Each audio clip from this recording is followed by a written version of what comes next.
अच्छा स्टार्ट हुआ है, एक बार कंफर्म करो तो। सर। Okay sir.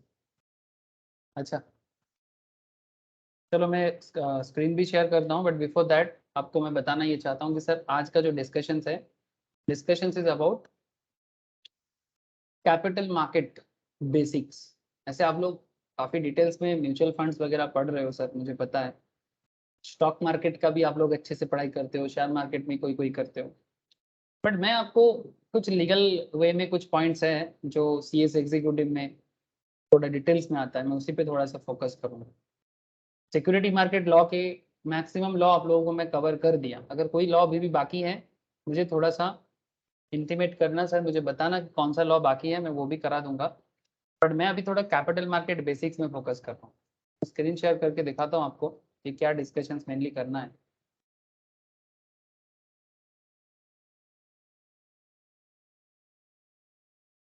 जैसे security law and capital market में अगर आप थोड़ा नज़र डालें तो जैसे ये सिक्योरिटी लॉज में security contract act 1956, security exchange board of India SEBI के बारे में काफ़ी डिटेल्स, डिपॉजिटरीज के बारे में भी बहुत सारा बात हुआ है, बाईबैक के ऊपर भी बात हुआ है कि नहीं हुआ है सर? इनसाइडर ट्रेडिंग के बारे में बात हुआ है कि नहीं हुआ है? Delisting of equity shares, buyback of securities. अगर कोई पॉइंट आप लोगों को लगता है कि सर नहीं कराया मैंने, आप लोग प्लीज मुझे याद दिलाना एक बार। हाँ ओके। चौथा नंदिनी, ज्योति, अगर आप लोगों को लगता है कि सर कोई टॉपिक में प्रॉब्लम है या फिर कोई टॉपिक मैंने कराया नहीं, आप लोग प्लीज मुझे एक बार बता देना। मुझे जितना पता है मैंने मैक्सिमम कवर कर दिया। म्यूचुअल फंड्स तो आप लोगों ने स्पेशली किया सर, है ना? मतलब बोला इतना सा, बट मैं आपको पूरा म्यूचुअल फंड में पीएचडी करवाने का सोच लिया था। ऑलमोस्ट म्यूचुअल फंड आज शाम को करवाऊंगा, म्यूचुअल फंड क्लास, ठीक है। एक्चुअली आज शाम को मैं म्यूचुअल फंड में ये जो इवैल्यूएशन परफॉर्मेंस के बारे में थोड़ा बात कर रहा हूँ ना, तो डिवेंच मतलब बेसिकली डेप्ट डेप्ट वाले डिवेंच म्यूचुअल फंड्स और इक्विटी म्यूचुअल फंड्स के बारे में बात हो रहा है ना, कि पोर्टफोलियो कैसे बनाया जाता है, उसके बारे में बात करूंगा। अच्छा, नेक्स्ट जो डिस्कशन है सर, बेसिकली ये मेरा अभी का जो बात है, जो अभी मैं आपसे करूंगा, that is capital market and intermediate के बारे में। मैंने ऑलरेडी आप लोगों को स्टॉक मार्केट बेसिक्स का, कैपिटल मार्केट बेसिक्स का एक प्लेलिस्ट, वीडियो प्लेलिस्ट में ऑलरेडी आप लोगों के साथ शेयर किया। मिला सबको? मोस्ट प्रोबेबली मैंने थर्सडे को शेयर किया था। हाँ तो था पेज ना? है सर। उसमें ना जो प्लेलिस्ट मैंने आप लोगों को शेयर किया, उसका एक मैंने नोट्स भी शेयर किया। इसको मैं स्टॉक मार्केट बेसिक्स या कैपिटल मार्केट बेसिक्स दोनों के मैं यूज करता हूँ, ठीक है। स्टॉक मार्केट बेसिक्स में भी उसको बताया जाता है और कैपिटल मार्केट बेसिक्स में भी उसको बताया जाता है। इसके अंदर आपको क्या मिलेगा जानते हो? आपको ना एक बिजनेस के बारे में जो भी डिटेल्स है ना, वो सारा चीज मिल जाएगा। जैसे एक स्टॉक मार्केट में जब कोई कंपनी लिस्टेड होता है, तो उसका जो पूरा डिटेल्स प्रोसेस है, फ्रॉम प्राइमरी मार्केट से लेके सेकेंडरी मार्केट, ये जो जर्नी है सर, मतलब एक कंपनी प्राइमरी मार्केट में कब रहता है? नॉर्मली आईपीओ तक, ठीक है। जब कोई कंपनी मार्केट में आता है, उसका बिजनेस जब स्टार्ट होता है, तो बिजनेस के स्टार्टिंग पॉइंट से लेके स्टॉक मार्केट में लिस्टेड होने तक का जर्नी, वो पूरा जर्नी आपको उसके अंदर मिलेगा। और साथ में स्टॉक मार्केट बेसिक्स भी क्लियर हो जाएगा। मैंने जो आपको शेयर किया 17 लेक्चर्स है उसमें, अगर डेली एक दो करके भी क्लास देखोगे ना, स्टॉक मार्केट बेसिक्स भी आइडिया क्लियर हो जाएगा, और साथ में प्राइमरी मार्केट का कॉन्सेप्ट, सेकेंडरी मार्केट का कॉन्सेप्ट, और उसके साथ साथ आपको ये सब भी समझ में आ जाएगा।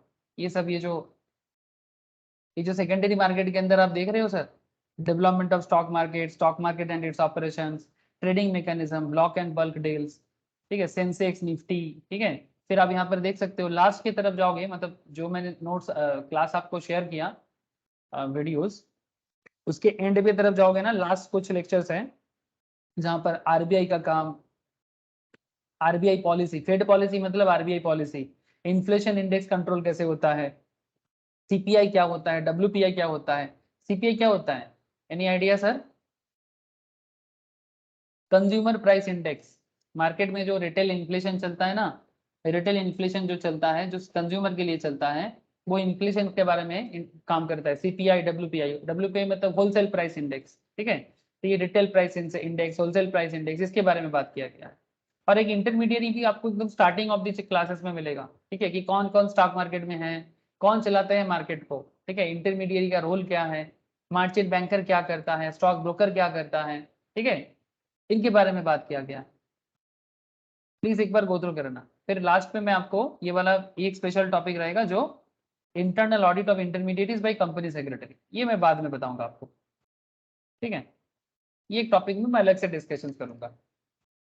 Company secretary internal audit of intermediate में कैसे काम करता है, मतलब मार्चेंट बैंकिंग ऑर्गेनाइजेशंस पे, स्टॉक ब्रोकिंग फार्म में, ट्रांसफर एजेंट्स के फार्म में, ठीक है, जो रजिस्टर एंड ट्रांसफर एजेंट होता है। रजिस्टर एंड ट्रांसफर एजेंट कौन होता है? अंडरराइटर, जैसे कि अंडरराइटर कौन है? वही जो मार्केट में पैसा रेज करने का काम करता है ना। मार्चेंट बैंकर, अंडरराइटर मतलब जो कमीशन के बेसिस में काम करता है, ठीक है। पोर्टफोलियो मैनेजर्स आप लोगों को पता है कौन होता है, debenture trustee, investment advisor, research analyst, market makers, credit rating agency, ठीक है। इनके सभी के बारे में ना वो स्टॉक मार्केट बेसिक्स में मैंने डिस्कशन करके रखा है। स्टार्टिंग 5-6 लेक्चर्स में आपको ये सब मिल जाएगा। Security market and intermediary as well as NISM series 12, ये जो मैं बता रहा हूँ आपको NISM सीरीज 12 के लिए भी है। जो लोग NISM फाउंडेशन एग्जाम देना चाहते हो उनके लिए भी। सर मैं तो कहता हूँ कि NISM सीरीज 12 दे दो, कॉन्फिडेंस आ जाएगा आप लोगों को, और स्टॉक मार्केट लाइन पे भी एक करियर ऑप्शंस ओपन हो जाएगा। एटलीस्ट बेसिक दो, फिर धीरे धीरे म्यूचुअल फंड और इक्विटी डेरिवेटिव दे दो। करियर को थोड़ा सा ना, करियर को थोड़ा सा स्प्रेड करो सर, ऑप्शंस रखो अपने पास, ठीक है। मतलब ऐसा नहीं करना चाहिए, ऐसे बोलते हैं ना, don't put all your money in one baskets, ठीक है, क्योंकि कहीं कभी फेलियरिटी जब आता है तो मुश्किल आता है ना, इसलिए अपना ऑप्शंस को थोड़ा सा बना के रखो, अपने आप को फ्लेक्सिबल रखो एग्जाम पास करके। मजा का बात क्या है, आप लोग तो सभी चीज पढ़ते हो, these all are part of your CS as well as chartered as well as CA जो जब भी कोर्स कर रहा है, सबके सिलेबस का पार्ट तो है ये। तो फिर अगर आप लोग NISM का एग्जाम में अलग से बैठते हो तो प्रॉब्लम क्या है? हाँ, एडवांस लेवल, जैसे कि अगर किसी को इक्विटी डेरिवेटिव में बैठना है, ठीक है, मतलब फ्यूचर एंड ऑप्शंस में बैठना है, किसी को रिसर्च एनालिस्ट का एग्जाम देना है, ये देखो रिसर्च एनालिस्ट का एग्जाम देना है, market makers, credit rating agency का भी जगह में भी आप जा सकते हो। NISM आपको बहुत हेल्प करेगा, मजाक नहीं कर रहा हूँ सर, ठीक है। बस क्लियर करते रहो एक एक करके। स्टॉक ब्रोकिंग, सब ब्रोकिंग फार्म बना सकते हो, स्टॉक ब्रोकिंग फार्म में काम कर सकते हो, मार्जिन बैंकिंग के साथ जोड़ सकते हो। ऐसे CS कंप्लीट होने के बाद आपके पास ऑप्शन तो रहेगा ही, मार्जिन बैंकर के साथ काम करना, as you know all this things, because जब भी किसी कंपनी का मार्केट में लिस्टिंग बस प्रोसेस चलता है उस CS के थ्रू से ही काम होता है, ठीक है, सारा लीगल काम CS करता है।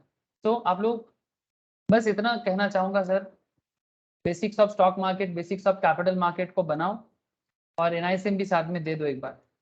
इसमें क्या होगा, एग्जाम कॉन्फिडेंस बढ़ेगा, फील गुड आएगा। सुना करो बात सर, अच्छा लगेगा आपको। बस थोड़ा सा ना जोश रखो अपने अंदर, जोश बहुत जरूरी है, ठीक है। सर आज क्या बताएंगे? सर आज मैं आपको प्राइमरी और सेकेंडरी मार्केट के बीच का फर्क बताएंगे, ठीक है। Capital market investment institutions, domestic financial institutions, qualified institutional buyer, foreign institutional investors, private equity, angel funds, HNI, high net worth individuals, venture capital, pension funds, alternative investment fund etcetera, जो primary market के अंदर। इसके अलावा capital market instrument, equities, preference shares, ये सब जानते हो आप लोग। Shares with differential voting rights. मैं रिसेंटली, आप लोग कंपनी लॉ क्लास ज्वाइन करना सर, कंपनी लॉ के क्लास में मैं यही बात कर रहा हूँ आजकल, ठीक है। कंपनी लॉ का बेसिक्स में बात कर रहा हूँ, और कंपनी लॉ बेसिक्स में कल के क्लास में ही मैं बात कर रहा था। Preference shares, equities, differential voting rights, I know आप लोगों को पता है, बट फिर भी रिवाइज कर लेना। कॉर्पोरेट डेब्ट, non convertible debentures, partly fully optionally convertible debentures, bonds, foreign currency convertible debentures, foreign currency exchangeable bonds, Indian depository receipts, IDR, ADR, derivatives, warrants. Derivative क्या है? वही फ्यूचर एंड ऑप्शंस बता रहा था। ज्योति आजकल फ्यूचर एंड ऑप्शंस में details पढ़ाई कर रहे हो? हाँ ज्योति, डेरिवेटिव तो पता चल ही रहा है, डेरिवेटिव कोई वर्ड नहीं है, डेरिवेटिव इज अ, डेरिवेटिव अपने आप में ही एक बहुत बड़ा चीज है ना ज्योति? बोलो। यही तो सुविधा है सर, कनेक्टेड, कनेक्टेड पढ़ाई का ये सुविधा है आपके अंदर का। वो नॉलेज ऑटोमेटिक बाहर आ जाएगा। बस एग्जाम प्रैक्टिस थोड़ा बढ़ाओ ना, नॉलेज में कमी नहीं रखेंगे सर, ना तो आप लोग रखोगे ना तो मैं रखूंगा, बस थोड़ा एग्जाम प्रैक्टिस बढ़ाओ, दैट इज एक ओनली रिक्वेस्ट, और कुछ नहीं चाहिए। एग्जाम प्रैक्टिस थोड़ा बढ़ाओ, नॉलेज में कमती नहीं होगा, ना तो आप लोग रखोगे ना तो मैं रखूंगा, और ना ही मैम। सर चलो सर, प्राइमरी और सेकेंडरी मार्केट में थोड़ा बात करते हैं। What is primary market and what is secondary market. और ये प्राइमरी और सेकेंडरी का कॉन्सेप्ट ना, not just in India, not just in India, all over the world concept है। ये कॉन्सेप्ट पूरा दुनिया भर में चलता है, all over the world the same concept actually work. ठीक है, तो आपको वो भी समझना पड़ेगा।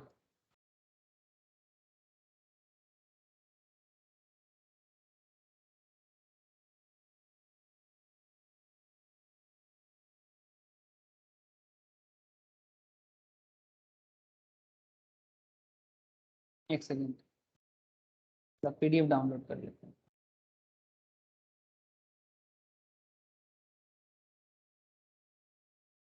प्राइमरी एंड सेकेंडरी मार्केट, ठीक है, तो क्या है, इसको मैं थोड़ा सा सिंप्लीफाई करके बताता हूँ।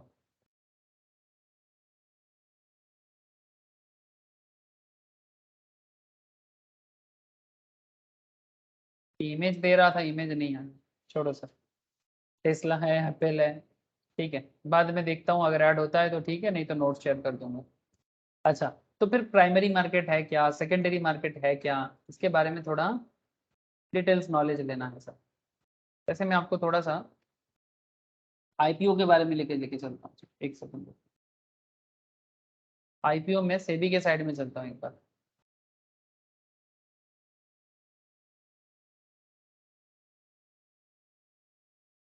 जैसे रिसेंटली आप लोगों को पता है ना, हम लोग फाइनेंस के क्लास में डिस्कस किए थे, चौथा याद है, चौथा सिरमा एसजीएस किरे मने আছে है सर। लिस्टेड हो चुका है सर, सिरमा एसजीएस लिस्टेड हो चुका है, नंदिनी याद है ना। हाँ सर। देखो 220 में आया था, मैं कल के क्लास में भी बता रहा था, आज फिर से बता रहा हूँ, 220 में इसका प्राइस था, और लिस्टिंग गेन हुआ सर 312, मतलब सेम टाइम पे लिस्टेड हुआ 263 पे, और उसके बाद रुकने का नाम नहीं लिया सर। मैं बोला था 40-50 का, मैं बोला था, मतलब आते ही 40-50, उसके बाद मार्केट में रैली हुआ, बुलिशनेस आया, 312, मतलब एक दिन में 92 रुपीज पर शेयर में गेन। मिनिमम 68 शेयर करके अगर किसी ने 92 करके कमाया कल, तो कितना कमाया हिसाब लगा लो आप, कितना होता है सर 68 इंटू 92, बताओ ना, एक लॉट का है,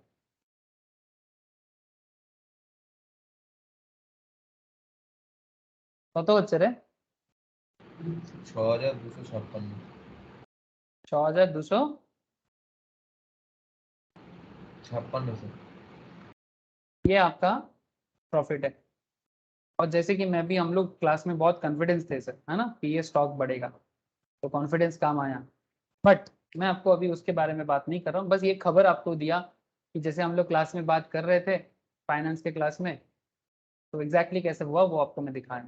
ठीक है, now question is that sir, अगर आप इसका, ये जो स्टॉक है, अगर आप इसका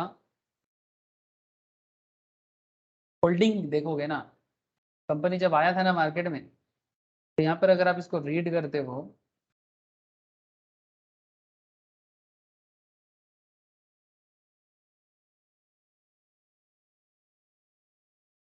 दिखाई दे रहा है सर, ये प्रोस्पेक्टस मैंने ओपन कर लिया। अब प्रोस्पेक्टस में, ऐसे आप लोगों को पता है कि ये सब कौन करता है, company secretary and compliance officer. ठीक है, आप समझ रहे हो ना, सीएस का रोल प्ले बहुत ज्यादा हो गया, सेबी का काम आजकल बहुत है। लेकिन just look at here, company इतना शेयर लेके फ्रेश इशू के लिए आ रहा था, इतना शेयर ऑफर फॉर सेल कर रहा था, ठीक है, तो ऑलमोस्ट 766 मिलियन का, 766 करोड़ के आसपास का इनका इशू साइज था। Offer is being made pursuant to regulation of section 66 subsection 1 of SEBI for details in relation to share reservation among QIB, NIB and RIB. QIB मतलब क्वालिफाइड इंस्टीट्यूशनल बायर, ठीक है, RIB मतलब रिटेल इंस्टीट्यूशनल बायर, ठीक है। And this is for NIB में, NIB का full form क्या आ जाएगा? ये NIB का फुल फॉर्म किसको बता रहे हैं? NIB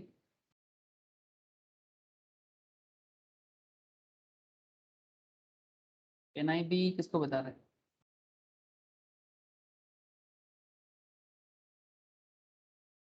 कभी कभी मुझे फुल फॉर्म मैं भी भूल जाता हूँ।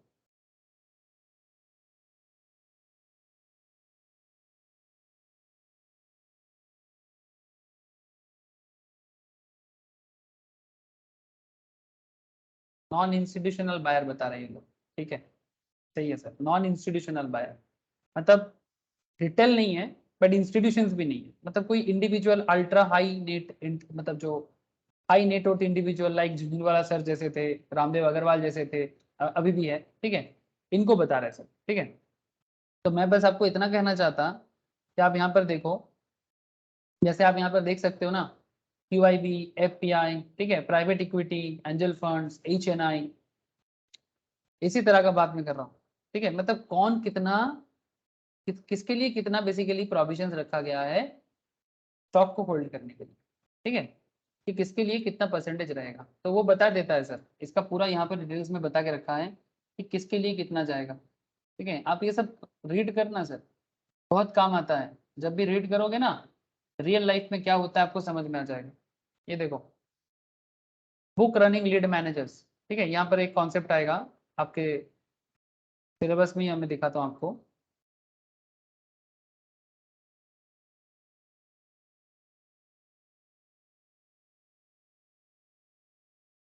बुक रनिंग लीड मैनेजर भी आप लोगों के सिलेबस के अंदर एक स्पेशल एरिया है। कहाँ चला गया?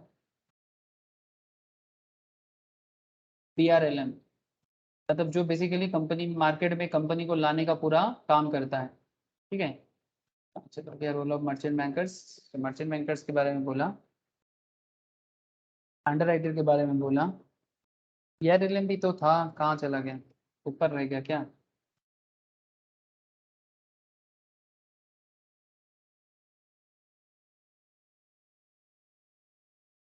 इसमें तो सारा सेबी का बात ही कहा है इसके अंदर ही कहीं पर, मैंने थोड़ा मिस कर रहा है, लेकिन कहने का मतलब यही है सर कि जब भी कोई कंपनी मार्केट में आता है तो उसको पूरा मार्केट में लाने का जो पूरा प्रोसेस है, आप स्टॉक मार्केट बेसिक का क्लास भी पढ़ना, ठीक है। तो उसमें आपको ये जो सॉरी बुक बिल्डिंग दिख रहा है ना सर, ये देखो, aspects of primary market, book building, ASBA, ठीक है, एंड ग्रीन शू ऑप्शंस, ठीक है। ये सब कैसे काम करता है मैं धीरे धीरे आपके साथ डिस्कस करता हूँ सर। क्वेश्चन इज दैट कि आप ये समझो कि जब कोई कंपनी मार्केट में आता है, इसको ये सारा प्रोसेस कंप्लीट करके आना पड़ता है। और ये लोग कौन है? ये BRLM है, बुक रनिंग लीड मैनेजर। ये बेसिकली मार्चेंट बैंकर का ही काम करता है, ठीक है। मतलब मार्केट में कंपनी को पैसा उठा के देना, रेस करके देना, और बदले में कमीशन लेना। अंडरराइटर्स का काम भी ये लोग करता है, ठीक है। रजिस्ट्रार एंड ट्रांसफर एजेंट का काम, जैसे कि लिंक टाइम यहाँ पर रजिस्ट्रार का काम कर रहा है, ठीक है। और इसका डेटा मेंटेन करने का काम नॉर्मली हमारे देश में कैम्स करता है, म्यूचुअल फंड एजेंसीज करता है। तो इस तरह से एक ओवरऑल कॉन्सेप्ट के साथ मार्केट में कंपनी आता है, और फिर ये लीगली ड्राफ्टिंग करके इस पूरा प्रोसेस को कंप्लीट किया जाता है। जैसे DM capital, ICICI security, IIFL security book running lead manager बना है, ठीक है। इसमें पूरा लीगली जो कुछ भी आप लोग पढ़ते हो उसी को लिखा हो गया है, ठीक है। अब आपको मैं बेसिकली कहना चाहता हूँ, ये जो IPO प्रोसेस है ना सर, ये प्राइमरी मार्केट है। ये जो IPO प्रोसेस है ये प्राइमरी मार्केट है, बट प्राइमरी मार्केट को अगर मैं थोड़ा डिटेल्स में आपके साथ डिस्कस करूँ, ठीक है, तो क्या है प्राइमरी मार्केट और सेकेंडरी मार्केट क्या है, थोड़ा सा कॉन्सेप्चुअली डिस्कस करना है। The word market means can have many different meaning. Market का बहुत सारा मतलब निकला, मतलब हम लोग मतलब डिराइव कर सकते हैं। There are lots of definitions of market, but it is used most often as a catch all term to denote both primary market and secondary market in our stock market segment. In fact, primary market and secondary market are both distinct terms, दोनों अलग है। Primary market refers to the market where securities are created, जहां पर security create किया जाता है। Security like shares, bonds, debentures, है ना। ये लोग, ये सब क्या है? गवर्नमेंट सिक्योरिटीज, G-Secs, ये सब सिक्योरिटीज है। Where market refers to the market where securities are created, जिसको प्राइमरी मार्केट बोलते हैं, while the secondary market is one in which they are traded among investors. Secondary market क्या है? जब वो इन्वेस्टर के बीच में ट्रेड होता है, मतलब आप लेन देन चलेगा, बाइंग सेलिंग मार्केट में रेगुलर हो जाएगा। तो क्रिएशन जिस स्टेज में होता है उसको प्राइमरी मार्केट बोलते हैं, और लेन देन जिस स्टेज में होता है उसको सेकेंडरी मार्केट कहते हैं। बात समझ में आ रहा है सर? जैसे जब कोई, जैसे सिरमा, जैसे सिरमा इतना दिन मार्केट में नहीं था, मार्केट में वो बन रहा था। जैसे अभी भी कुछ कंपनी का आईपीओ आने वाला है, जैसे ड्रीम फोक्स प्रोसेस कंप्लीट हो चुका है, अभी भी प्राइमरी मार्केट प्रोसेस में है, एप्लीकेशन कंप्लीट हुआ है। अच्छा, कुछ कंपनी मार्केट में लाइन लगा के है अभी, जैसे कि स्नैपडील है, ओयो है, पेन्ना है, फिनकेयर है, लावा इंटरनेशनल्स है, गो फर्स्ट है, वेलनेस फॉरएवर है, पीकेज वेंचर है, इक्सीगो है, तमिलनाडु मार्केंटाइल बैंक है। ठीक है, ये लाइन में लगा हुआ है, मतलब ये प्राइमरी मार्केट में अभी प्रोसेस में बन रहा है सर। ठीक है, जिस दिन ये भी सिरमा की तरह लिस्टेड हो जाएगा उस दिन वो सेकेंडरी मार्केट में आ जाएगा, और ये मार्केट में हम लोग क्या कर सकते हैं? बाई सेलिंग कर सकते हैं, ट्रेड कर सकते हैं, तो ये सेकेंडरी मार्केट हुआ। But this is not just about stock, ऐसा नहीं कि सिर्फ आईपीओ और शेयर के केस में ऐसा होता है, ऐसा बॉन्ड के केस में होता है, डिबेंचर के केस में होता है। हाँ सर, अगर आप एनएससी बॉन्ड मार्केट में जाओ, वहां पर आपको बॉन्ड मिलेगा कंपनी का। तो बॉन्ड जब मार्केट में आता है, जब तक नहीं आता या फिर आने का जो प्रोसेस है, that is called primary market. But जैसे ये मार्केट में, जैसे ये ट्रेडेबल बॉन्ड है, ये ट्रेडेबल बॉन्ड है, बॉन्ड एंड गवर्नमेंट सिक्योरिटीज। अगर आप जी से ओपन करोगे, यहाँ पर कोड नंबर के हिसाब से गवर्नमेंट सिक्योरिटीज आ जाएगा। ये देखो, 100 रुपीज फेस वैल्यू है, 97 में ओपन हुआ है, हाई इतना गया है, लास्ट ट्रेडेड है 97, मतलब लेना है तो इतना में लेना है। ठीक है, ये गवर्नमेंट सिक्योरिटीज का सिंबल है, आप इसका डिटेल्स जाके पढ़ सकते हो कि क्या है क्या नहीं है। ठीक है, इसका डिटेल्स आपको यहाँ पर मिल जाएगा। ठीक है, ये देखो sir, maturity date, bond types. ठीक है, ये डिटेल्स आपको मिलेगा। ठीक है, वो मैं बाद में बात करता हूँ, अभी इसमें नहीं जाना है।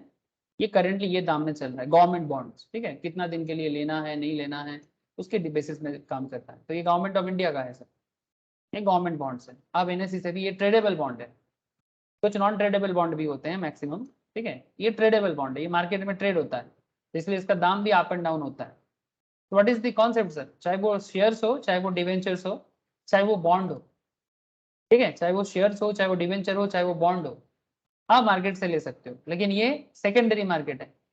जैसे यहाँ पर आप देख सकते हो एनएचएआई का बॉन्ड, हडको का बॉन्ड, रूरल इलेक्ट्रिफिकेशन कॉर्पोरेशन का बॉन्ड, आईआईएचएफएल का बॉन्ड, आईआईएफएल का बॉन्ड, एचएनआई के bond, sorry national highway authority का बॉन्ड, नाबार्ड बॉन्ड, बहुत सारा है, लाइन खत्म नहीं होगा।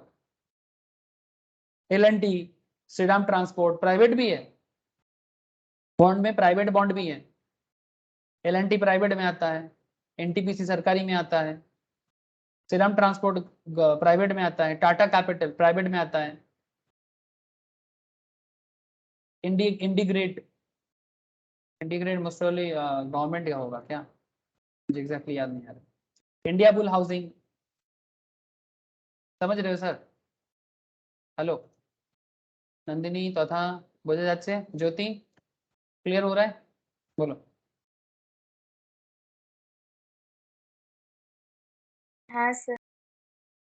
तो प्राइमरी मार्केट में सिर्फ स्टॉक मार्केट के केस में ही प्राइमरी सेकेंडरी होता है ऐसा नहीं है, किसी भी सिक्योरिटीज के केस में आप ऐसे प्राइमरी सेकेंडरी कॉन्सेप्ट को यूज कर सकते हो। ठीक है, तो knowing how the primary and secondary market work is key to understanding how stock, bond and other security trade. इसीलिए मैं आपको दिखा रहा था, without them the capital market would be much harder to navigate. अगर आप इसको नहीं समझोगे तो फिर आप कैपिटल मार्केट को नेविगेट कैसे करोगे? और as a finance students, chartered students, CA students, CMA students, आप लोग तो इस मार्केट की जान हो सर, तो आपको पता होना चाहिए ना कि स्टॉक मार्केट कैसे काम करता है, बॉन्ड मार्केट कैसे काम करता है, सिक्योरिटी कैसे ट्रेड होता है। तो फिर अदरवाइज आप नेविगेट कैसे करोगे? And much less profitable. अगर आप नेविगेट नहीं कर पाओगे तो फिर प्रॉफिटेबल भी नहीं हो पाओगे sir. We will help you understand how these markets work and how they relate to individual investors. ठीक है, इंडिविजुअल इन्वेस्टर्स के लिए वो कैसे काम करता है और कंपनी के लिए कैसे काम करता है। कुछ इंपॉर्टेंट टेकअवेज लेते हैं यहाँ से। Primary market is where securities are created, याद रखिए, while the secondary market is where those securities are traded by investors.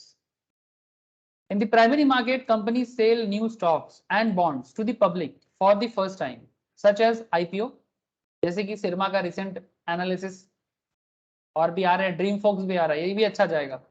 इसका मुझे एनालिसिस करने का टाइम नहीं मिला, बट ये भी अच्छा होगा सर। 326 में लिस्टेशन मतलब बेसिकली रेंज में आया है 308 से 326, बट ये भी अच्छा जाएगा। मोनोपोली बिजनेस है, अभी मैं कुछ देर पहले बता रहा था, स्टॉक मार्केट क्लास चल रहा था ना, ज्योति था मोस्ट प्रॉब्ली, ये भी अच्छा जाने का चांसेस बहुत ज़्यादा है। आई एम मच श्योर कि अच्छा जाएगा ये।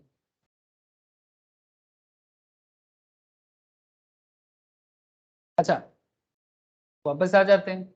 सो आईपीओ, आईपीओ क्या है? प्राइमरी मार्केट है। सेकेंडरी मार्केट क्या है? Secondary market is basically the stock market and refers to the New York, जैसे New York stock exchange, Nasdaq and world wide और भी बहुत सारा, जैसे हमारे देश में इंडिया में बीएसई, एनएसई है ना, पॉपुलर दो स्टॉक एक्सचेंज, यहीं से हम लोग स्टॉक को बाय सेल करते हैं। प्रैक्टिस ट्रेडिंग, अच्छा वर्चुअल मनी छोड़ो, ये वर्चुअल कॉन्सेप्ट एक्चुअली मैं फ्यूचर एंड ऑप्शंस क्लास के लिए लिख रहा था, छोड़ दो sir. Primary market is where securities are created, ठीक है। It is in this market that firms sell new stocks and bonds to the public for the first time. Initial public offer or IPO is an example of primary market. These trades provide an opportunity for investors to buy securities from the bank that did the initial underwriting for a particular stock. An IPO occurs when a private company issues stocks to the public for the first time. For example, एक normal example देते हैं, ABCW XYZ international company, कोई एक company का नाम है ABCW XYZ INC, hires 5 underwriting firms to determine the financial details of its IPO. Underwriters क्या करता है? Detail that the issue price of the stock will be $15. Underwriter decide करता है। अंडरराइटर के पास कौन होता है? अंडरराइटर्स के पास चार्टर्ड होते हैं, CMA होते हैं, CSB होते हैं, CFA भी होता है, CFA तो होता ही है, CFA होता ही है।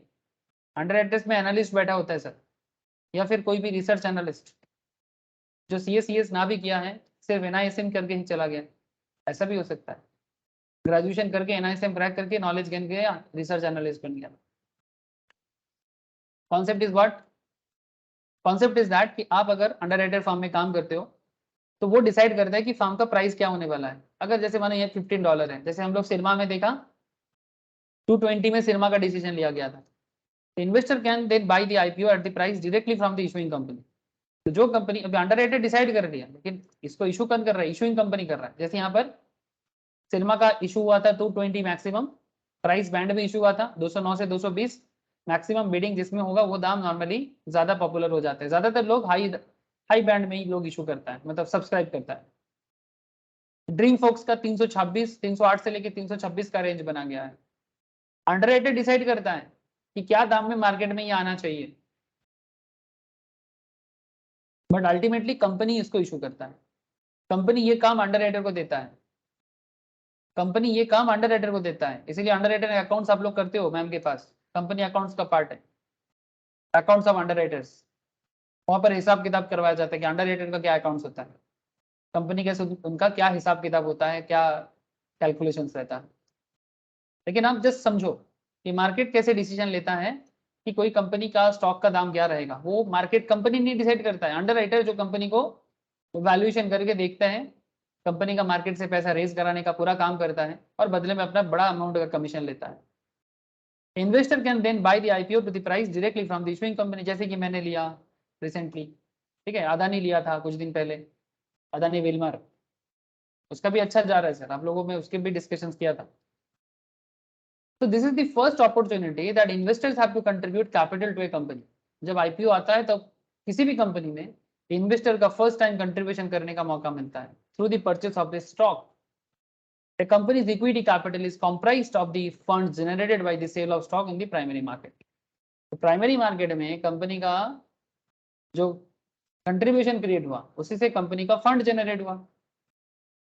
जैसे अभी हम लोगों ने सिरमा SGS का जो टारगेट था 750 766 करोड़ का, वो टारगेट इनका फुलफिल हुआ। अब आगे ड्रीम फोक्स आ रहा है, ठीक है, ये टारगेट फुलफिल करने के लिए ये लोग आता है, लेकिन जिसका बिजनेस में दम है वो अपना फुलफिल तो कर ही लेता है, जिसके बिजनेस में दम नहीं दिखता है, मार्केट को कॉन्फिडेंस नहीं आता है, उनको कभी कभी मिलता भी नहीं है। ठीक है, तो प्राइमरी मार्केट में इस तरह से कंपनी के पास इन्वेस्टर का इन्वेस्टमेंट का पहला मौका क्रिएट होता है। टाइप्स ऑफ प्राइमरी ऑफरिंग, कितना तरह का प्राइमरी ऑफरिंग होता है? Right offering issue, permit companies to raise additional equity through the primary market, right issue बोलते हैं इसको। बाद में आईपीओ के बाद कंपनी इसको अलग से इशू कर सकता है, additional equity through primary market after already having security enter the secondary market. Secondary market में कंपनी आ चुका है, फिर भी कंपनी को लग रहा है कि मैं राइट इशू करना चाहता हूँ, थोड़ा डिस्काउंट प्राइस में, जो ऑलरेडी कंपनी का इन्वेस्टर बन चुका है। अगर कंपनी को फिर से पैसा का नीड होगा ना, जैसे मानो सिरमा एग्जाम्पल के तौर पे, ऐसा रिसेंटली कुछ कंपनी ने किया था, मुझे एग्जैक्ट नाम अभी याद नहीं आ रहा है, बट ऐसा करता है। जैसे मानो सिरमा ने ऑलरेडी आ गया, अब कुछ दिन बाद सिरमा को लगता है कि नहीं हम लोग फिर से इशू करना चाहते हैं, लेकिन आईपीओ की तरह फिर से लिस्टिंग नहीं करना है, जो ऑलरेडी इन्वेस्टर बन चुके हैं उन्हीं को ऑफर किया जाएगा कि मैं राइट इशू करना चाहता हूँ, थोड़ा सस्ता रेट में, मार्केट प्राइस से थोड़ा लो रेट में दूंगा, क्या आप लेना चाहते हो? तो कंपनी ऐसा भी कर सकता है। इसके बारे में आप लोग स्टॉक मार्केट बेसिक्स का मैंने जो 15-16 वीडियो आप लोगों को दिया ना, प्लीज वहां पर जाओ, लास्ट 4-5 लेक्चर्स देखोगे ना, वहां पर मैंने राइट इशू वगैरह के बारे में काफी डिटेल्स में बातचीत किया है सर, और specially bonus issue, right issue के बारे में काफी डिटेल्स डिस्कशन है, प्लीज एक बार गो थ्रू कीजिएगा, रिक्वेस्ट है आप लोगों को, मस्ट गो थ्रू सर। तो कहने का मतलब क्या है कि प्राइमरी ऑफरिंग ये भी है, मार्केट में लिस्टेड हो गया बट कंपनी अभी भी प्राइमरी लेवल का पैसा उठा रहा है, तो current investors are offered prorated rights based on the, जैसे हम लोग प्रोराटा बोलते हैं ना, prorated based on the shares they currently own, and others can invest newly minted price shares, जो ऑलरेडी मार्केट में लिस्टेड है उनको मिलता है न्यू मार्केट रेट में, लेकिन जो ऑलरेडी शेयर होल्डर बन चुका है अगर उनको राइट इशू दिया जा रहा है तो उनको कंपनी थोड़ा डिस्काउंट रेट में देता है। Other types of primary market offering for stocks include private placement and preferential allotment, इसके बारे में आप लोग कंपनी लॉ क्लास में भी मैंने आपके साथ बात किया। ठीक है, प्राइवेट इक्विटी का जो पैसा कंपनी में जाता है, प्राइवेट इक्विटी मतलब बड़े बड़े अकाउंट होल्ड, मतलब इन्वेस्टर्स म्यूचुअल फंड के थ्रू से, प्राइवेट इन्वेस्टर के थ्रू से ये पैसा कंपनी के पास पहुंचते हैं। Private placement allows companies to sell directly to more significant investors, hedge funds, bank without making shares publicly available, publicly available नहीं करता है बट बड़े अमाउंट ऑफ शेयर्स किसी बड़े कंपनी को दे देता है, किसी बड़े इन्वेस्टर को दे देता है। While preferential allotment offers shares to select investors, जो preference share होता है usually hedge funds, banks, mutual funds, special price not available to the general public। Mutual fund company preference share लेता है, certain fix percentage of return लेता है, इसीलिए हम लोग नॉर्मली प्रेफरेंस शेयर्स का नॉर्मल कॉन्सेप्ट नॉर्मली नहीं देखते, बिकॉज वो सब mutual fund, banks, hedge funds companies ये सब लेके जाता है। यही बोझा जाते समझ में आ रहा है, अंडरस्टैंडिंग हो रहा है सब? Yes, sir. Business and government that want to generate debt capital can choose to issue new short and long term bonds। अब ये शेयर छोड़ो, बॉन्ड में आ जाओ, मैं ऑलरेडी आपको शो किया। गवर्नमेंट को चाहिए पैसा, तो गवर्नमेंट क्या करता है, लोन इशू करता है, मतलब बेसिकली बॉन्ड इशू करता है, लोन इशू नहीं बोलेंगे इसको, मतलब basically for public this is loan to government. आप गवर्नमेंट को लोन दे रहे हो, जैसे मैं आपको एनएसई बॉन्ड दिखा रहा था,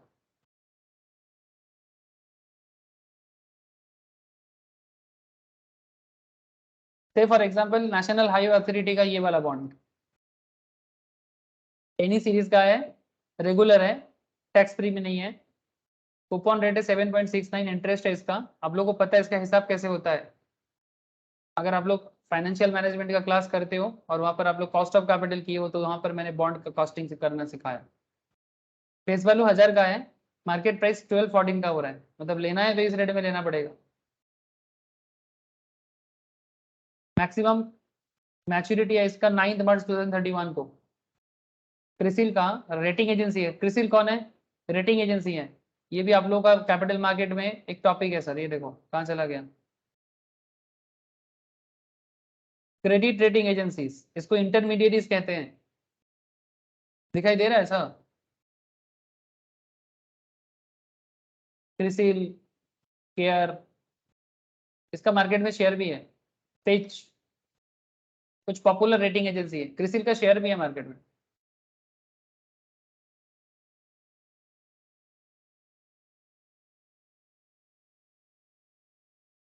तो क्रिसिल खुद भी मार्केट में शेयर मार्केट में अवेलेबल है।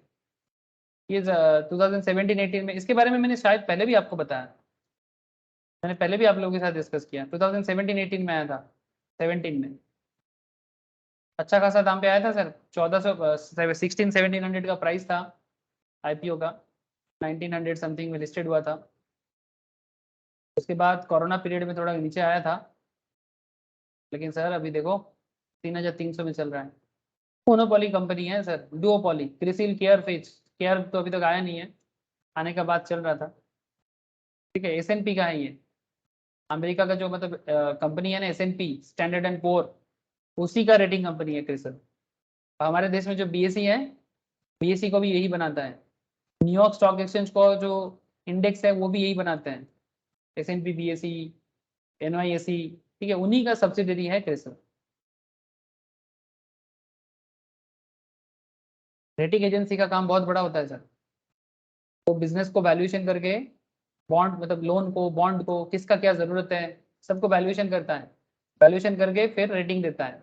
जैसे ये वाला बॉन्ड में क्या कितना रेटिंग दिया, इस बॉन्ड में, एनएचआई का बॉन्ड में ट्रिपल ए रेटिंग दिया, मतलब ये बॉन्ड फेलियर नहीं होगा, ट्रिपल है स्टेबल है। केयर भी केयर भी ट्रिपल ए दिया, आईसीआर ने भी ट्रिपल ए दिया, आईएनडी ने भी ट्रिपल ए दिया, मतलब बढ़िया बॉन्ड है ये। समझ रहे हैं ना सर? तो इस तरह का बॉन्ड गवर्नमेंट इशू करके ये मार्केट में छोड़ दिया। अब लेना है तो ले सकते हो, होल्ड करके रखो 9 मार्च 2031 तक अगर होल्ड करना चाहते हो तो। सर कहने का मतलब, business and government that wants to generate डेब्ट कैपिटल, इनको चाहिए लोन कैपिटल। पब्लिक से लोन ले सकता है, कोई कंपनी भी इनको बॉन्ड परचेज करके लोन दे सकता है। मतलब बड़ा कंपनी के पास पैसा है, जो थोड़ा सेफ जोन में पैसा रखना चाहता है, गवर्नमेंट बॉन्ड पे डाल देता है। Can choose to issue, government क्या करता है, इशू करता है long term bond, short term bonds, वो भी प्राइमरी मार्केट में। फिर वही बॉन्ड मार्केट में आ जाते हैं, जैसे अभी आपको मैं एनएससी में दिखा रहा हूँ, tradable. New bonds are issued with coupon rates that correspond to current interest rates at the time of issuance, which may be higher or lower than pre-existing bonds. The important thing to understand about the primary market is that securities are purchased directly from the issuer. समझ रहे हो sir? जो company या जो particular organisation issue कर रहे हैं, आप डायरेक्टली उसी से लेते हो। सेकेंडरी मार्केट क्या है? जैसे कि आपको मैं दिखा, एक्सचेंज से लेना, जैसे बीएससी से लेना, एनएससी से लेना। For buying securities, the secondary market is commonly referred to as stock market. जैसे कि New York stock exchange, national stock exchange, Bombay stock exchange, NASDAQ, and all major exchange around the world. The defining characteristic of secondary market is that investor trade among themselves. Investor अपने ही बीच में trade लेता है। जैसे मैं by करूंगा, आप cell करना, आप सेल करना, मैं बाई कर लूंगा। लेकिन कौन किससे बाई कर रहा है, कौन किससे सेल कर रहा है, ये इतना इजीली समझ में नहीं आता।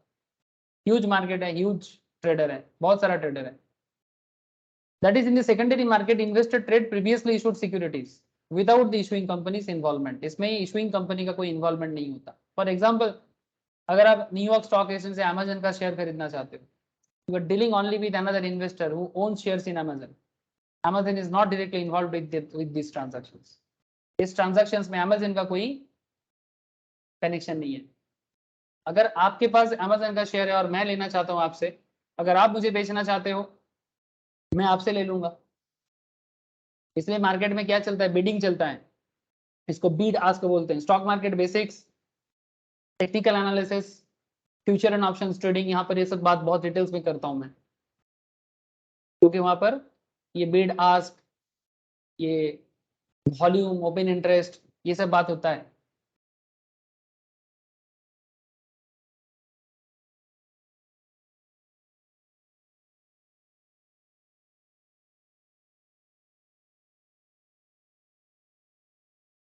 ये देखो सर, ये एनएससी का फ्यूचर है, निफ्टी फ्यूचर है। मैं अंडरलाइन में चलता हूँ। ये देखो, ये आज तो मार्केट ओपन नहीं है। मैं आपको एक चीज दिखाना चाहता हूँ।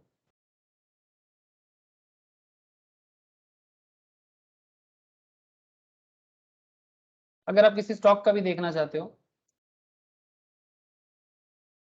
फॉर एग्जाम्पल अंबुजा सीमेंट्स, ये फ्यूचर एंड ऑप्शंस मार्केट है।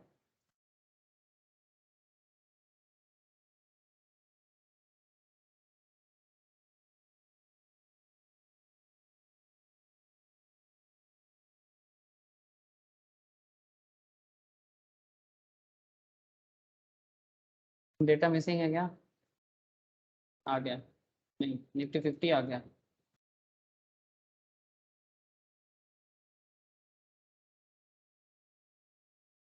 जस्ट आप इधर देखो, आपको समझ में आएगा। ये देखो, वॉल्यूम देख रहे हो, मतलब कितना सारा लोग निफ्टी को लेके कल कॉन्ट्रैक्ट किया था ऑप्शंस में। ऑप्शंस है कि फ्यूचर है ये, निफ्टी डेरिवेटिव है, इंडेक्स फ्यूचर है, फ्यूचर में इतना सारा इसका मार्केट में वॉल्यूम क्रिएट हुआ था, बाइंग सेलिंग कॉन्ट्रैक्ट हुआ था, बाई सेल मिला के। ओपन इंटरेस्ट है देखो कितना, 1 करोड़, 1 करोड़ कितना है सर यहाँ, 1,05,83,750, इतना ओपन इंटरेस्ट है। मतलब अभी भी इतना लोग पोजीशन होल्ड करके रखा है, क्लोज नहीं किया, मतलब बाई करके रखा है या सेल करके रखा है, कुछ भी। मतलब समझ रहे हो, मतलब इतना लिक्विड है निफ्टी 50। मतलब इंडेक्स में भी आप इस तरह से ट्रेड ले सकते हो। इंडेक्स छोड़ के अगर आप पर्टिकुलर स्टॉक में जाते हो, सिर्फ इक्विटी स्टॉक, ग्रासिम ले लिया, ये देखो इसका डिलीवरी देख के आपको पता चल जाएगा। डिलीवरी देखो आप, 26 अगस्त का कल का डेटा है, इतना क्वांटिटी ट्रेड हुआ है देखो। परसेंटेज ऑफ डिलीवरी देखो 38%, मतलब जो 38% से ज्यादा है, 20% से ज्यादा, मतलब वो काफी ज्यादा ट्रेड हो रहा है। और निफ्टी 50 का कोई भी स्टॉक में बहुत अच्छा ट्रेड होता है, 20% से ज्यादा ट्रेड, मतलब काफी लिक्विड है। मतलब आपको होल्ड करके चिंता करने का जरूरत नहीं है कि कौन सेल करेगा, मिल जाएगा। बायर को सेलर मिल जाएगा, सेलर को बायर मिल जाएगा। और क्योंकि 20% से हाई है तो मार्केट बढ़ने का चांसेस है ग्रासिम का। ये जस्ट मैं एक आपको एक जस्ट बता रहा हूँ, स्टॉक मार्केट में ऐसे बहुत सारा चीज सीखने का जरूरत पड़ता है सर, ठीक है। ये सीखोगे तो समझ में आएगा कि ये जो मैं बोल रहा हूँ ये है क्या, ठीक है। इसके लिए आपको 3 चीज जरूरी है, technical, fundamental and future and options. ये 3 मैटर में अगर आपका पकड़ आ जाए तो मार्केट में क्या चल रहा है आप इजीली समझ सकते हो। Technical analysis, fundamental analysis, future and options. Research analyst ऐसे ही बनता है सर। रिसर्च एनालिस्ट और कुछ नहीं, ये 3 चीजों में नॉलेज होता है, इकोनॉमिक्स में नॉलेज होता है, फाइनेंस में नॉलेज होता है, बस। इवन आप एनआईएसएम का भी रिसर्च एनालिस्ट का एग्जाम दे सकते हो, मजाक नहीं कर रहा हूँ। मैं इसीलिए बोल रहा हूँ क्योंकि these all are connected topics. जिनको एनआईएसएम रिसर्च एनालिस्ट का एग्जाम देना है वो चेक करें। जस्ट दिखा देता हूँ आपको, करिकुलम में जाओ,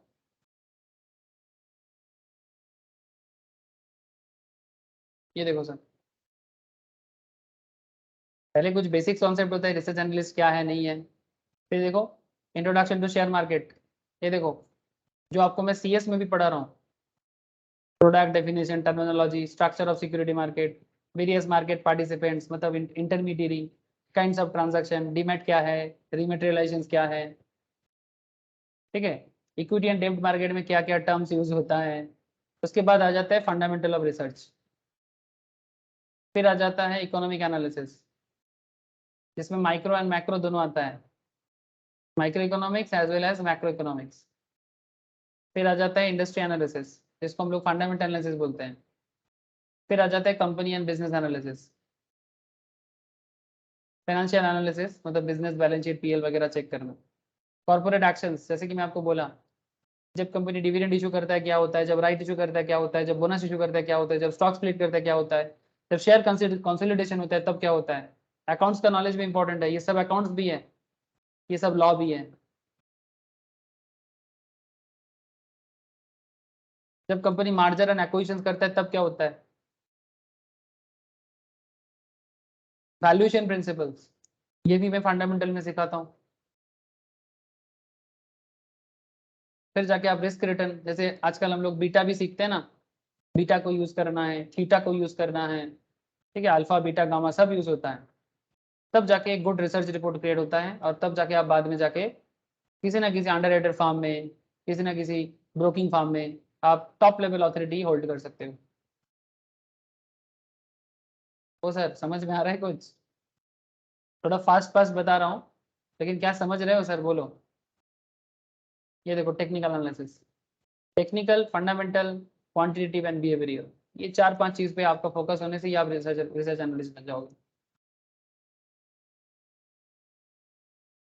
और मजा का बात है ये सभी चीज आपका पढ़ाई के साथ कनेक्टेड है, तो आप अपना स्प्रेड बढ़ाओ, आप अपना नॉलेज का एप्लीकेशन एरिया को बढ़ाओ सर, इंक्रीज करो। This is just my request as well as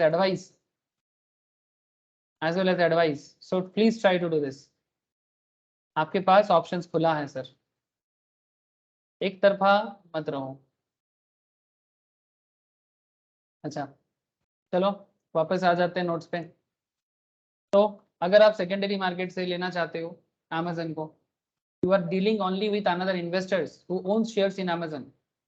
जैसे कि मैं आपको दिखाया ना यहाँ पर, ये जो वॉल्यूम दिखा रहा था, ये जो डिलीवरी दिखा रहा था, मतलब क्या लोग ऑर्डर किया है, ये सब ऑर्डर, डिलीवरी मतलब ऑर्डर किया है, बाई सेल ऑर्डर चल रहा है, वॉल्यूम बताता है आपको, ओपन इंटरेस्ट आपको बताता है कि कितना लोग इसको बाई सेल में इंटरेस्टेड है।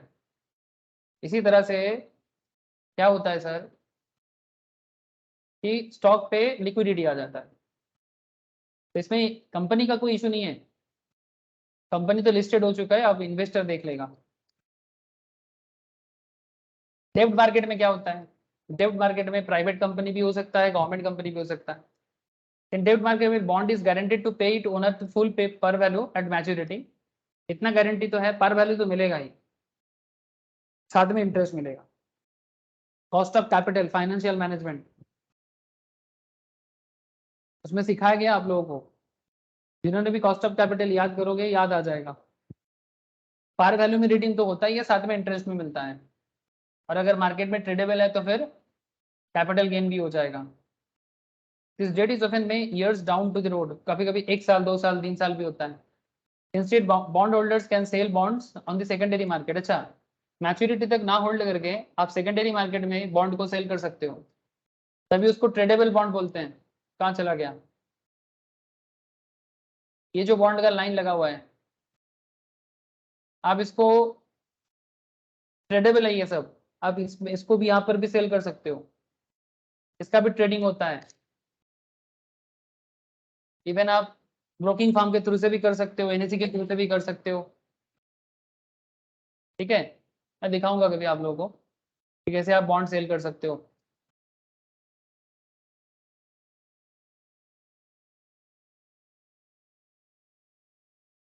तो बेसिकली आप मैच्योरिटी तक वेट ना करो, 2031 तक वेट ना करो, जैसे एनएचआई का एग्जांपल लिया था ना, 2031 में एक्सपायर करेगा।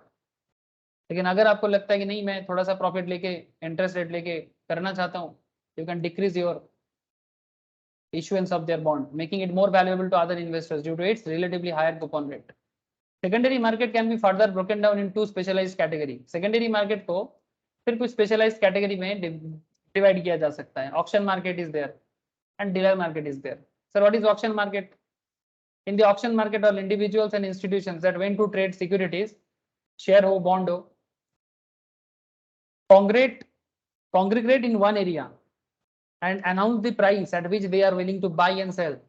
These are referred to a bid ask price. मैं आपको बोल रहा था ना, bid ask price, bid ask spread कहते हैं इसको, ये ऑक्शन मार्केट है। The idea is that an efficient market should prevail by bringing together all parties and having them publicly declare their prices. कभी देखा आप लोगों ने ऐसा bid ask ब्रोकिंग? अगर आपका ब्रोकिंग अकाउंट है ना, मैंने डीमैट अकाउंट है ना, वहां पर दिखता है। कैसे दिखाऊं आपको, एक सेकंड होल्ड करो। जो लोग स्टॉक मार्केट क्लास करते हैं उनको पता है। ज्योति, ऐसा आप लोग स्टॉक मार्केट बेसिक भी करना, वहां पर भी बताया हमें। जो मैं आपको जो स्टॉक मार्केट बेसिक्स और कैपिटल मार्केट बेसिक्स का क्लास शेयर किया ना, उसमें भी आपको मिलेगा, उसमें भी मिलेगा आपको।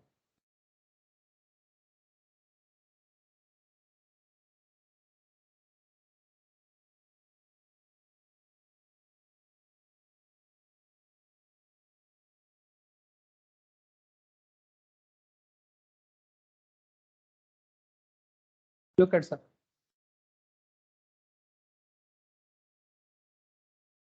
ये डीमैट अकाउंट ओपन किया मैंने, मेरा एक डेमो डीमैट अकाउंट है, वहां से बता रहा हूँ आपको। ये देखो सर, अगर आप टाइटन का शेयर लेना चाहते हो और टाइटन का मार्केट डेप्थ देखना चाहते हो, आपको मार्केट डेप्थ दिख रहा है 20 मार्केट डेप्थ। हेलो,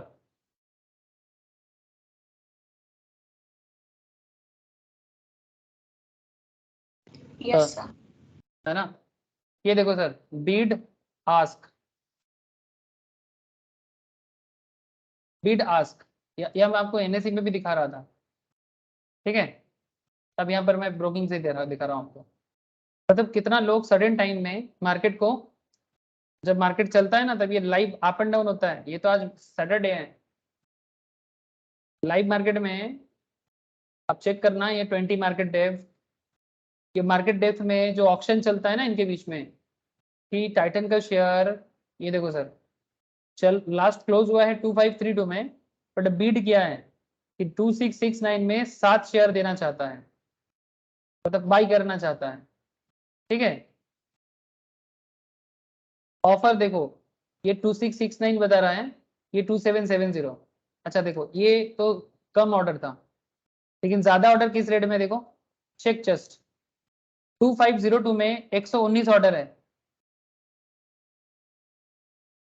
देख पा रहे साहब? 119 ऑर्डर है, 11,720, इतना क्वांटिटी का शेयर। क्या हुआ इससे? क्योंकि इतना ज्यादा बाइंग है सर, इसलिए देखो मार्केट प्राइस 2502 के आसपास ही है, मतलब 2532 में ज्यादा है, देखो 2532।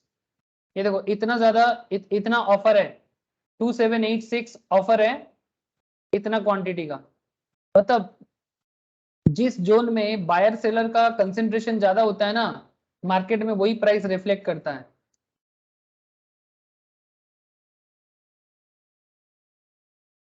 और मार्केट में जो चेंजेस नजर आता है ना, स्टॉक मार्केट में जो वोलाटिलिटी नजर आता है ना, ये वोलाटिलिटी इसी बिड आस्क के कारण होता है। इसको मार्केट डेप्थ या बिड आस्क स्प्रेड बोलते हैं। ये मार्केट के अंदर, ये मार्केट के अंदर ट्रेडर कर सकता है, individual as well as institutions, मतलब जो एफआईआई है, डीआईआई है, ये लोग भी करते हैं जिनके पास कंपनी का शेयर्स है। लाइव मार्केट में चेक करना, जो लोग टेक्निकल का क्लास करते हो मैं वहां पर दिखाऊंगा, और जो लोग स्पॉट स्टॉक मार्केट बेसिक भी करोगे वहां पर भी मैंने ये 20 मार्केट डेप्थ का कॉन्सेप्ट डिस्कशन किया।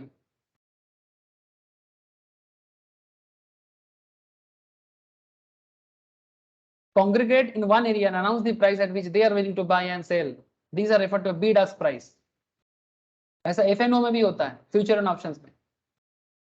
The idea is that an efficient market should prevail in bringing together all parties and having them publicly declare their price. Thus, theoretically, the best price of good need not be sought out because the convergence of buyers and sellers will cause mutually agreeable price to emerge the best example of an auction market. ठीक है? NSE, New York stock exchange, Bombay stock exchange, हमें यहाँ पर ये सब चीज देखने को मिलता है। और एक डीलर मार्केट भी होता है, ये सब सेकेंडरी मार्केट का पार्ट है। Now, what is dealer market? In contrast, a dealer market does not require parties to converge in a central location. Rather, participate in the market are joined through electronic networks. The dealers hold in an inventory of securities, then stand ready to buy or sell with market participants. These dealers earn profit through the spread between the prices at which they are buy and sell securities.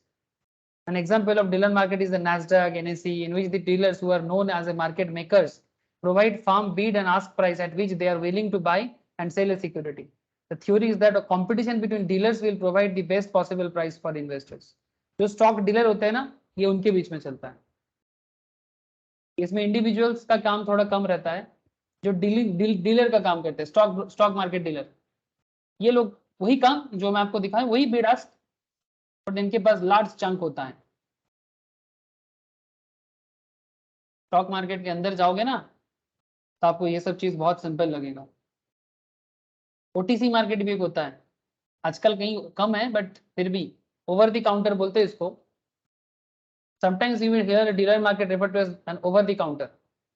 एक जमाने में, आजकल dealer market भी इस तरह से कई बार OTC के हिसाब से काम करता है। That term originally meant relatively unorganised system but trading did not occur at a physical place as we described above, but rather through dealer network. The term was most likely derived from the wall street trading. Wall street में ये बहुत पहले चालू हुआ था, जिस time पे USA wall street में, जैसे हमारे यहाँ पर दलाल स्ट्रीट है वैसे यूएस में वॉल स्ट्रीट है, वहां पर बुल मार्केट चालू हुआ था 1920s में. तब ये ओटीसी कॉन्सेप्ट चलता था. हमारे देश में आप लोगों को मैंने सिक्योरिटी लॉ पढ़ाने के टाइम पे बताया ओवर द काउंटर कॉन्सेप्ट. ठीक है, ये तब क्या होता था, stock shops, stocks were not listed on stock exchange, they were unlisted. Over the time the meaning of OTC began to change. The Nasdaq was created. जैसे हमारे देश में NSE क्रिएट हो गया, हमारे देश में BSE आया, फिर NSE आ गया, national association of security dealers आ गया था अमेरिका में, ऐसे हमारे देश में भी नेशनल स्टॉक एक्सचेंज आ गया. ठीक है, तो ये डीलर नेटवर्क के थ्रू से काम करना पड़ता है. At the time few regulations were placed on shares trading over the counter, something जैसे NASDAQ shout to improve, India में NSE shout to improve. NSE आने के बाद तो पिक्चर ही चेंज हो गया. BSE में भी घोटाला होता था और अनऑर्गेनाइज्ड मैटर, बट NSE आने के बाद सिस्टम काफी चेंज. ठीक है, तो आजकल मेजर एक्सचेंज आने के बाद ओवर द काउंटर कॉन्सेप्ट काफी ज्यादा बेकार हो गया है. ठीक है, तो बेसिकली ओवर द काउंटर को आजकल ग्रे मार्केट भी बोलते हैं. ठीक है, nowadays over the counter generally refers to stock that are not trading on stock exchange. ठीक है, सच एज ना तो NSE में है, नास्डैक में है, न्यूयॉर्क में है, अमेरिकन स्टॉक एक्सचेंज में है. This means the stock trade either on the over the counter bulletin और the pink sheets. Neither of this network is an exchange. In fact, they describe themselves as provider of pricing information for securities. ये market का एक idea देता है कि क्या हो सकता है, बट ये अनऑर्गेनाइज्ड है. ठीक है, over the counter concept, bulletin board, over the counter bulletin board, ये सेम चीज इंडिया में भी होता है. Pink sheet companies have far fewer regulations to comply with than those that trade shares on stock exchange. जो grey market होता है या पिंक मार्केट, पिंक शीट्स होते हैं, इन पे ज्यादा रेगुलेशंस नहीं होता. ये लोग जो बड़ा डीलर लोग होते हैं वो लोग अपने हिसाब से मार्केट में ट्रेड करता है. Basically these are unlisted securities. जब तक लिस्टेड नहीं होता है तब तक यहाँ पर रह सकते हो, लिस्टेड के बाद नहीं रह सकते. बस ठीक है, यही था dealer market and auction market का कहानी. तो ये सब प्राइमरी मार्केट में नहीं, ये सब सेकेंडरी मार्केट में. तो अगर आपको ये सब समझ में आ गया तो क्या आप अभी अपने घर में ये टॉपिक को कंप्लीट नहीं कर सकते? बोलो सर. प्राइमरी मार्केट में ये दोनों एरिया हो जाना चाहिए कि नहीं हो जाना चाहिए? बुक बिल्डिंग प्रोसेस प्लीज एक बार देखना. बुक बिल्डिंग प्रोसेस को एक बार प्लीज देखना. कहां पर? स्टॉक मार्केट का जो बेसिक्स क्लास मैंने शेयर किया वहां पर मिलेगा. और ये आसबा को एक बार देख लेना sir. Application supported by block document amount. ठीक है, आसबा क्या है? Is an application containing an authorisation of block the application money in the bank account, savings current और जो भी हो, for subscribing to an issue. जैसे जब भी हम लोग स्टॉक मार्केट में इन्वेस्ट करते हैं ना, जैसे आप लोग अगर IPO में अप्लाई करोगे, अगर कभी भी आप लोगों ने अप्लाई किया ना, आपको पता है, अप्लाई करने के बाद एज पर आसबा, ठीक है, ASBA application supported by block amount. ठीक है, अमाउंट आपका बैंक अकाउंट में ब्लॉक हो जाएगा. ठीक है, जैसे मैंने यहाँ पर किया था, मेरा अमाउंट ब्लॉक हो गया था सिरमा में. अब रिसेंटली ड्रीम फॉक्स में करके रखा किसी दूसरे अकाउंट से, अब देखते क्या होता है, मिलता है कि नहीं मिलता. बट अमाउंट ब्लॉक करेगा. अगर मुझे अलॉटमेंट मिलता है तो मेरे को शेयर मिल जाएगा, बट अगर नहीं मिलता है तो मेरा पैसा मुझे रिटर्न आ जाएगा. ठीक है, इसको आसबा बोलते हैं. और ये काम कौन करता है? Book running lead manager, BRLM करते हैं. सारा का सारा काम मेंटेन करने का काम उनका है. ठीक है सर. चौथा बोल, ज्योति, नंदिनी. प्राइमरी सेकेंडरी मार्केट पढ़ लोगे.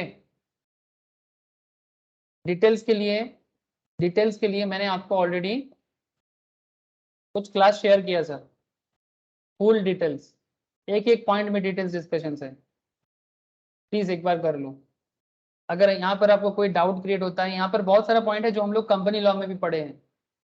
अगर किसी चीज में कोई डाउट क्रिएट होता है मैं नेक्स्ट क्लास में डिस्कस करूंगा. जैसे नेक्स्ट क्लास में मैं थोड़ा आपके साथ ये सब पॉइंट में डिस्कस करूंगा. ये जो non convertible debenture, specially FCCB, ठीक है, FCEB, ठीक है, foreign currency exchangeable bonds, FCCB या फिर Indian depository receipts, American depository receipts, ये सब चीजों में बात करूंगा. ठीक है. ग्रीन शू ऑप्शंस के बारे में भी मेरा क्लास वो स्टॉक मार्केट बेसिक्स में डिस्कशन किया हुआ है, एक बार देखना सर। आप लोग अगला एक हफ्ता में कंप्लीट कर लो सिक्योरिटी लॉ का जो बेसिक्स है, 1 वीक टाइम देता हूँ, कंप्लीट कर लेना सर। জিনিসটা তো ওই যেটা আন্ডাররাইটার কিনে নেয় যদি প্রাইস ফল করতে থাকে 15%। यस सर यस, अगर कम सब्सक्रिप्शन होता है तो वो ग्रीन शू ऑप्शन काम करता है।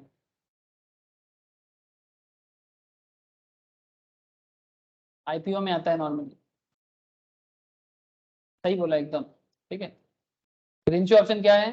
Green shoe option is also often referred to as an over allotment provisions. It allows the underwriter syndicate, underwriting का जो सिंडिकेट होता है मतलब संगठन होता है, to buy up an additional 15% of shares at an offering price if public demand for shares exceeds expectation. मतलब जब ओवर सब्सक्रिप्शन होता है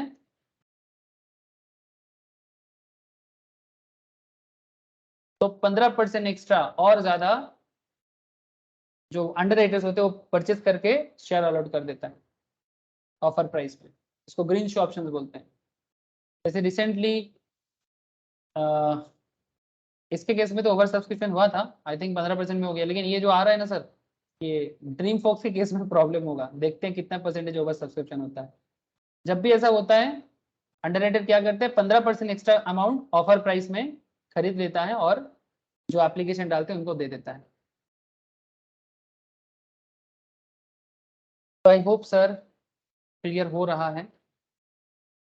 अगर आप लोग ये पूरा कंप्लीट कर लेते हो ना एक हफ्ता में, 1 वीक टाइम देता हूँ, 1 वीक के अंदर कंप्लीट कर लो पूरा प्राइमरी मार्केट, मतलब sorry capital market and intermediate, ज्यादा समय नहीं दूंगा। और ये 30 मार्क्स रेडी कर लो, इजी एरिया है, बहुत इजी एरिया है। और इस रिलेटेड क्वेश्चंस जो भी हैं आप लोगों के मैट के अंदर और स्कैनर के अंदर एक बार देख लो। 30 मार्क्स तो रेडी कर लो, फिर सिक्योरिटी मार्केट का टेस्ट भी देना। सिक्योरिटी मार्केट में मुझे एक बार याद दिलाना सर, अगर कोई भी लॉ बाकी है मेरे तरफ से तो प्लीज एक बार याद दिलाना, ठीक है।